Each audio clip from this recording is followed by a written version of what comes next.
সংগ্রামী জনতা এ পর্যায়ে শ্রমিকদের প্রতি সম্মান প্রদর্শন করবেন বাংলাদেশ কংগ্রেসের কেন্দ্রীয় নির্বাহী সদস্য জনতা আনোয়ারকে নিষেধ।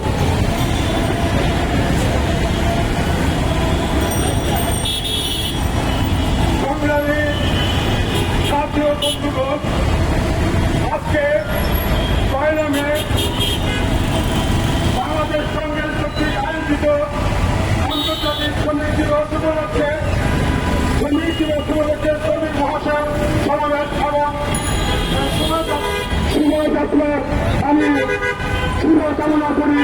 তার সাথে সাথে আমি এই শ্রমিকের এই দিবসে আজকের এই দিনে 1986 সালে এই শহরে যারা রক্তাক্ত হয়েছে আমি তাদের আত্মার মাত্রা কামনা করছি। 1986 সালে শিকাগো আমেরিকান শিকাগো শহরে যে এক শহরে সেই দলের ভারতীয় হত্যাকাণ্ডের মাধ্যমে শ্রমিকদের উপর গুলি চালিয়েছিল, তারই প্রেক্ষিতে 1919 সালে যে আইন সংগঠনটি সৃষ্টি হয়, আইন সংগঠনটি সৃষ্টি হওয়ার পরবর্তীতে এই বাংলাদেশে তার কার্যক্রম শুরু হয় 1972 সালের আকাশে অক্টোবরে। প্রিয় দেশবাসী, প্রিয় শ্রোতাবৃন্দ, এই আইন সৃষ্টি হওয়ার পর থেকে এই বাংলাদেশে, আমি শুধু বাংলাদেশ নিয়ে কথা বলছি, আন্তর্জাতিক আন্তর্জাতিক শ্রমিক দিবস উপলক্ষে এই বাংলাদেশে যখন আইন আছে, আইন জাতিসংঘের দ্বারা অনুমোদিত এবং কনভেনশন, সেই আইন ধারাবাহিক দূরে শ্রমিক দিবস উদযাপিত হয়ে আসছে। শুধুমাত্র রাস্তাঘাটে এই শ্রমিক দিবসটি উৎসব হয়, কিন্তু এই বাংলাদেশে তারা বুঝছে না যে ধরনের সন্ত্রাসীরা, এই ধরনের পুঁজিবাদীরা যেভাবে তাদের শ্রমিককে শোষণ করছে সেটি কিন্তু করার নেই।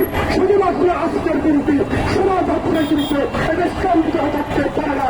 তাই আমি তীব্রভাবে এর নিন্দা করছি। আমি চাই শ্রমিকদের 8 ঘন্টা থেকে ম্যাক্সিমাম 12 ঘন্টা, 4 ঘন্টার মধ্যে তাদের পয়সাগুলি দিতে হবে এবং সঠিক সময় দিতে হবে, মাতৃত্বকালীন ভাতাগুলি দিতে হবে। তার পাশাপাশি শ্রমিকদের উপরে যে ধরনের অত্যাচার নিপীড়ন বন্ধ করতে হবে এবং সঠিক সময়ে সঠিক পাওনা দিতে হবে। এই বলে আমি বর্তমান সরকার থেকে শুরু করে এমন পূর্বে আগামী যে সরকার হবে, আপনারা অত্যন্ত সরকারতা বা সত্যাশ্রয়ী শ্রমিকদের সাথে আচরণ করবেন এবং যদি আচরণ না করেন এটা অত্যন্ত দুর্বিষন্ত হবে। এবং আমি মনে করি এই বাংলাদেশে আর কোন শ্রমিক নির্যাতন থাকতে পারে না এবং থাকতে পারবে না।